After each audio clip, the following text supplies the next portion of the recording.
My uncle didn't look at me the way you look at family. He looked at me the way you look at something you want to move out of your way. I noticed it the moment I walked into the courthouse. He was already there, standing near the window in a charcoal suit that probably cost more than my car payment, laughing at something his attorney said. When he saw me, the laugh didn't stop.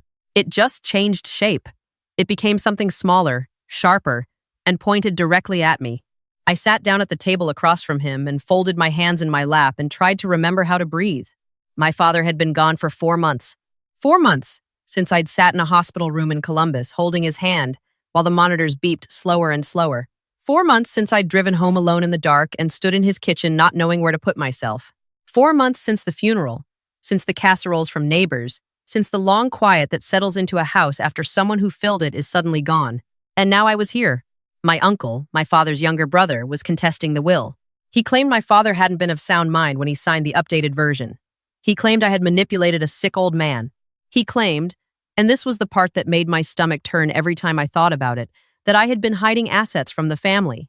That I had been, in his words, systematically isolating my father from his true family and steering him toward decisions he would never have made on his own. His attorney had filed 47 pages of documentation. I had one sealed envelope. I want to tell you I felt calm. I want to tell you I walked in there, steady and unshaken. But the truth is, my hands were cold and my throat was tight, and when the judge entered the room, I had to remind myself to sit up straight. Judge Patricia Harmon was a small woman with silver hair cut close to her head and reading glasses she wore on a chain around her neck. She had been on the bench in Franklin County for over 2 decades. She did not look like someone who had time for nonsense, and she did not look like someone who would waste your time pretending otherwise. She settled into her chair and opened the file in front of her and said nothing for a long moment. Then she looked up. "We're here today on a challenge to the last will and testament of Gerald Merritt, deceased," she said. "The petitioner is Thomas Merritt, brother of the deceased. The respondent is Claire Merritt, daughter of the deceased and named beneficiary." She looked over her glasses at the table across from me. "Mr. Weston, you represent the petitioner?" My uncle's attorney, a tall man named Weston, with the kind of tan you only get somewhere warm and expensive, stood and confirmed he did. "And Miss Merritt, you're representing yourself today?" "Yes, Your Honor. I heard something from the other table. Not quite a laugh, something that wanted to be one." Judge Harmon looked at me for a moment longer than necessary, then backed down at the file. "Before we begin," she said, "I want to address something. Mr. Weston, your filing alleges that the respondent was, quote, hiding assets from the family, and that this pattern of behavior indicates an inappropriate level of control over the deceased. Can you help me understand the legal basis for that characterization? Specifically, what standing does your client have to demand an accounting of his adult niece's private financial arrangements?" The room got slightly quieter. Weston stood again, smoothly, the way men who get paid a lot of money to stand and speak in rooms like this always do. "Your Honor, the contention is not about Miss Merritt's personal finances in isolation. The contention is that Miss Merritt used the appearance of her own financial stability to gain undue influence over her father during a period of cognitive decline. The hiding of assets from the family is relevant insofar as it demonstrates a pattern of privacy," Judge Harmon said. Weston paused. "I'm sorry? Privacy. An adult keeping her financial affairs to herself. You're describing that as a pattern of something sinister, and I want to make sure I understand the distinction you're drawing." Weston recalibrated. He was good at it. "Your Honor, the distinction we're drawing is one of intent. The respondent's deliberate withholding of financial information from her family, combined with her increasing isolation of her father from his brother and his extended family, created an environment in which, is there a competency evaluation on file?" Another pause, shorter this time, but I noticed it. "Your Honor, we are alleging that a competency evaluation should have been conducted and was not." "That's not what I asked. Is there a competency evaluation on file? A formal evaluation, conducted by a licensed physician or psychiatrist, documenting cognitive decline in Gerald Merritt at the time he signed the will update." Weston glanced down at his papers. "There is medical documentation indicating that Mr. Merritt had been prescribed medication for—" "Mr. Weston." Judge Harmon's voice hadn't changed in volume. It hadn't needed to. "I'm going to ask you directly. Do you have a competency evaluation or do you not?" "We do not have a formal evaluation at this time, Your Honor." The judge made a note. She did it slowly, without comment, and the sound of her pen on paper was somehow the loudest thing in the room. She turned to me. "Miss Merritt, Your uncle is alleging that your father lacked testamentary capacity when he updated his will approximately 14 months before his death. He is also alleging undue influence on your part. Do you understand what you're responding to today? Yes, Your Honor. And you have materials you'd like to submit? I reached into my bag and took out the envelope. It was manila, sealed, with a notary stamp on the back. I had carried it with me for 6 weeks. I had moved it from my kitchen counter to my car to my closet and back again. And every time I touched it, I thought about my father sitting at his kitchen table with his reading glasses on and his coffee going cold, telling me he knew what he was doing. I'd like to submit this to the court, Your Honor. The bailiff, a quiet man named Warren who had nodded at me when I came in, came and took the envelope and brought it to the judge. She examined the exterior, looked at the notary seal, and set it on the edge of her desk. We'll return to that. Mr. Weston, let's hear the basis of your client's claim. Weston stood again and began. He was thorough. I'll give him that. He laid out a timeline, my father's health declining, my visits becoming more frequent, my uncle's visits becoming less welcome. He used the word isolation 7 times. He used the phrase family of origin 4 times. He cited 2 occasions on which my father had allegedly told my uncle that I had advised him on financial matters. Advised him. Judge Harmon repeated. Yes, Your Honor. The respondent positioned herself as her father's primary financial advisor, despite having no professional credentials in that area, and used that position to his daughter. You're describing his daughter helping him manage his affairs as he aged. With respect, Your Honor, it goes beyond. How long did Miss Merritt live in the same city as her father? Weston looked at his notes. Approximately 9 years. And the petitioner? Mr. Thomas Merritt? A longer pause this time. Mr. Merritt relocated to Phoenix approximately 12 years ago. So the daughter who lived nearby and helped her aging father is the suspicious one. Your Honor, we're not suggesting that. I know what you're suggesting, Mr. Weston. I've been on this bench for 22 years. I know exactly what you're suggesting. She took her glasses off and looked at my uncle directly. Mr. Merritt, you're the petitioner. I'd like to hear from you. My uncle stood. He was comfortable in rooms like this. I could tell. He had the posture of someone who had never really expected to be told no. Your Honor, he said, my brother was not himself in those last 2 years. I visited him. I flew in from Phoenix. I want to be clear about that. I made that trip and I could see the change in him. He didn't remember things the way he used to. He repeated himself. And my niece was always there, always hovering. And every time I tried to have a private conversation with my brother, she found a reason to be in the room. When you say he repeated himself, Judge Harmon said, are you describing someone who couldn't understand a legal document? Or an elderly man who sometimes forgot what he'd said? My uncle shifted his weight. I'm describing a man who needed more support than he was getting from the right people. The right people, meaning yourself. Meaning his family. His daughter is his family. My uncle looked at me then. And I looked back at him. And I thought about the last Christmas my father and I had spent together, just the 2 of us, eating takeout Chinese food and watching old movies, because my uncle had not called and had not sent a card, and my father had tried very hard not to mention it. Mr. Merritt, the judge said, your filing indicates that you believe your brother intended to divide his estate equally between his daughter and you. What documentation do you have supporting that belief? My uncle looked at his attorney. Weston made a small movement, not quite a nod, not quite a shrug. He told me, my uncle said, years ago. He told me he would take care of both of us. He told you. In conversation. Yes. Was this before or after you moved to Phoenix? Before, I believe. Or shortly after. We spoke on the phone. Do you have a recording of that conversation? A letter? Any written documentation? It was a conversation between brothers. We didn't record our conversations.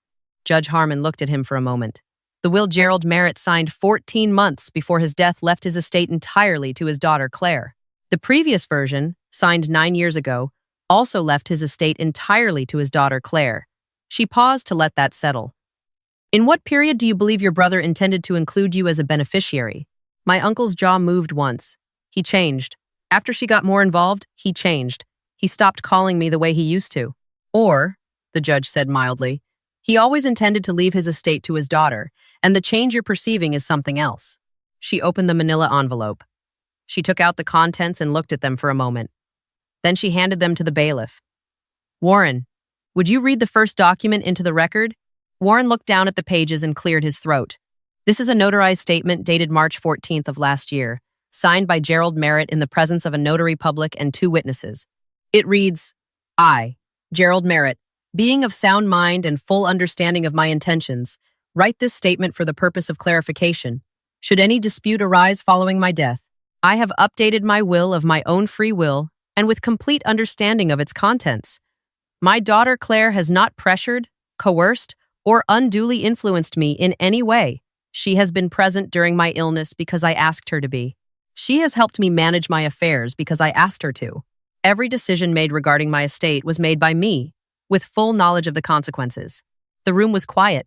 Warren turned the page.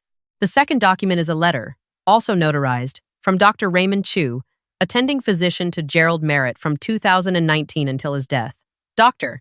Chu writes, I am submitting this letter at the request of my patient Gerald Merritt, who expressed concern that his wishes might be challenged after his passing. In my professional opinion, Mr. Merritt maintained full cognitive capacity throughout our treatment relationship. He was alert, oriented, and demonstrated clear understanding of his personal and financial affairs at every appointment I attended.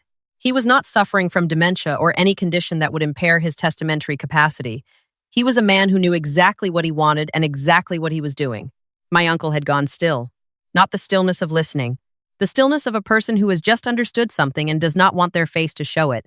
Weston touched his arm. A small movement. A warning. Judge Harmon set her glasses down on the desk and looked at my uncle with something that was not quite pity and not quite impatience and was somehow both. Mr. Merritt, she said, your brother prepared for this. He prepared for the possibility that someone would question his choices after he was gone. He went to his doctor and he went to a notary and he put on the record, in writing, with witnesses, that he was of sound mind and acting freely. She paused. Does that sound like a man who was being manipulated? My uncle said nothing. Mr. Weston. The judge turned to the attorney. Your filing alleges undue influence. Your filing alleges isolation. Your filing alleges that Miss Merritt concealed assets from the family in a way that influenced her father's decisions. She picked up another page. In preparing this filing, did you advise your client that allegations of undue influence require a substantial evidentiary showing? That suspicion and estrangement, while understandably painful, do not constitute legal grounds for contesting a will? Weston stood. His smooth had developed a small crack in it. Your Honor, we believed the medical documentation would. The medication list. Yes. Gerald Merritt was prescribed blood pressure medication and a low-dose antidepressant. You filed a will contest on the basis of a man's blood pressure medication. In context, Your Honor, taken with the behavioral.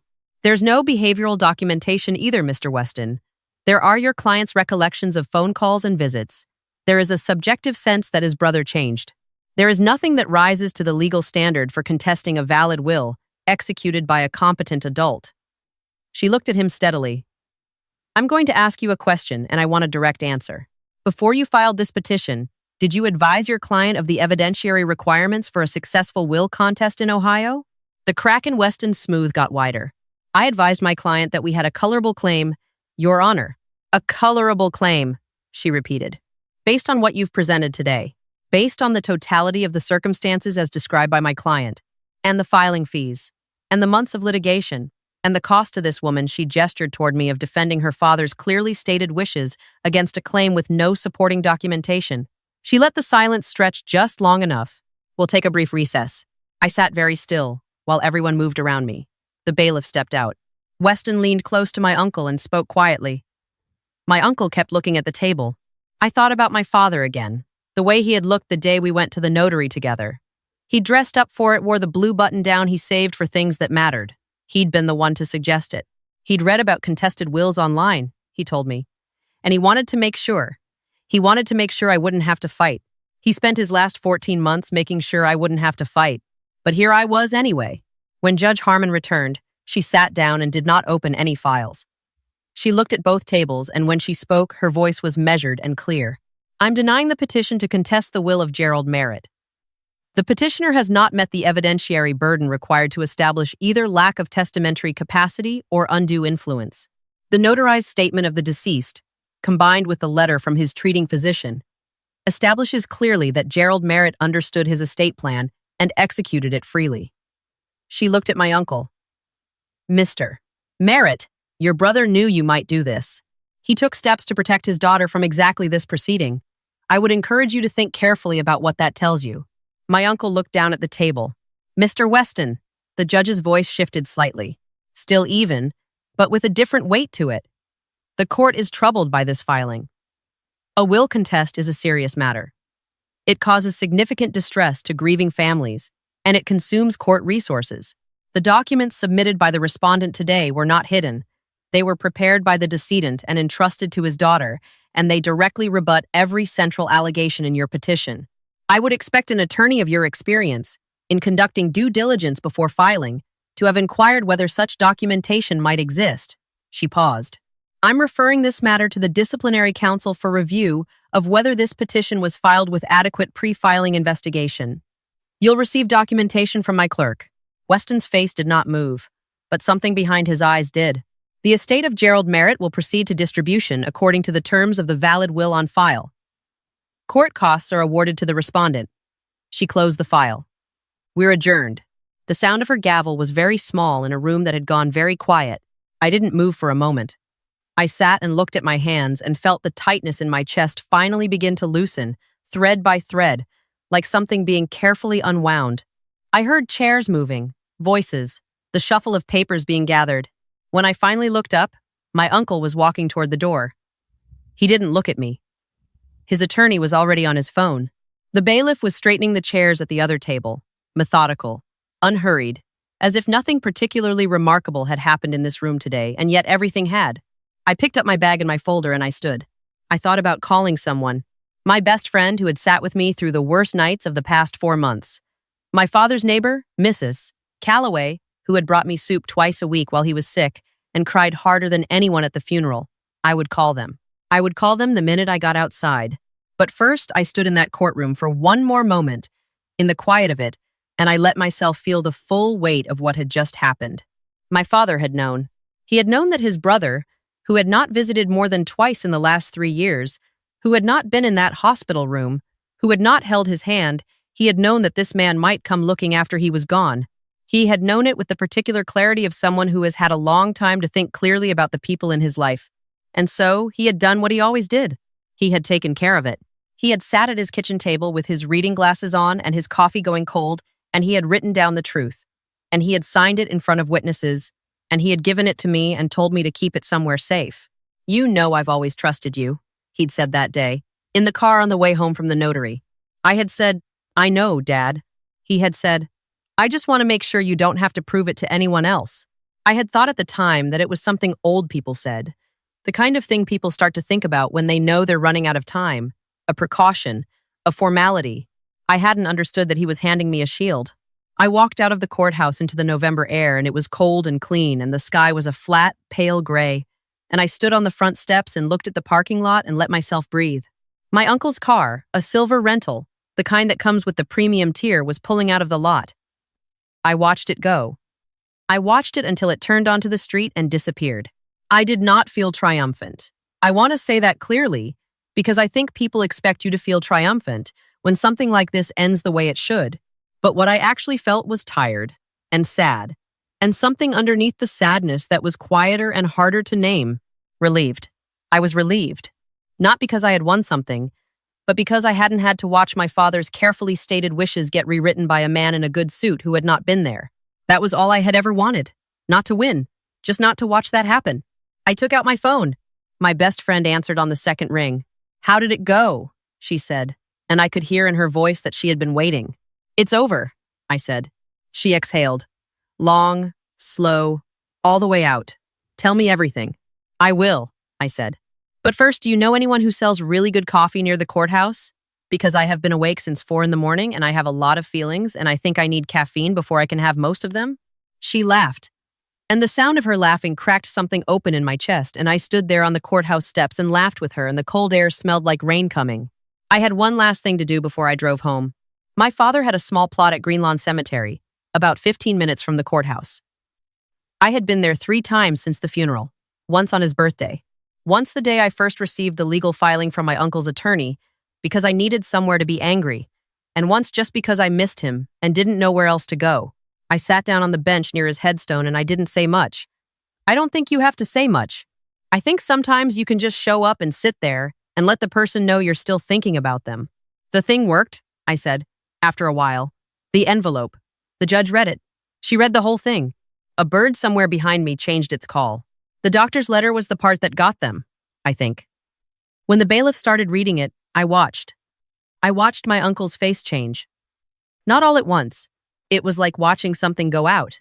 The sky was getting darker. The rain was getting closer. I know you'd probably tell me not to feel bad for him, I said. I know you'd say he made his choices, and this is what choices lead to. I pulled my coat tighter. I don't feel bad for him. I just feel bad that it had to be this way. That the last official thing your family did after you died was stand up in a courtroom and argue about you. You deserve better than that. I sat there a little longer. Then I stood up and straightened my coat and touched the edge of the headstone the way I always do, just briefly. Just the tips of my fingers, and I walked back to my car.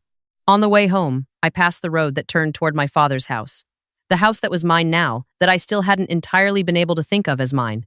The house where I had grown up, where the kitchen still smelled like coffee and wood and something I could never quite name, where his reading glasses were still on the side table next to the chair by the window because I hadn't been able to move them yet. I would go back there soon. I would start to figure out what came next. But not today. Today I would go home to my own small apartment and call my best friend back and talk for a long time. And then I would make dinner and sit on my couch and feel the particular quiet of a day that had been survived. My father used to say, and he said it so often I had rolled my eyes at it as a teenager, the way you do with things that are true, before you're old enough to understand why he used to say that you never regret the things you do carefully. He had been careful. About the will, about the doctor's letter, about the notarized statement, about making sure that the truth was written down somewhere in a form that couldn't be argued with. He had been careful the way people are careful when they love someone enough to think about what might happen after they're gone. I was 41 years old and standing in a parking lot in Columbus, Ohio, and I understood my father more completely than I ever had when he was alive. That's the part they don't tell you about grief. Not the obvious part, the missing and the aching and the moments when you reach for your phone to call someone who can't answer anymore. The other part, the part where you keep learning things about a person after they're gone. The part where love doesn't stop teaching you just because the person has stopped being there to explain it. He looked at me the way a father looks at a daughter he trusts. And I carried that with me out of every room I ever walked into, including that one. If any of this resonates with you, if you've ever had to stand up for someone who couldn't stand up for themselves anymore, I'd love to hear from you in the comments. You're not alone in this, and neither was I. Thank you for being here with me today.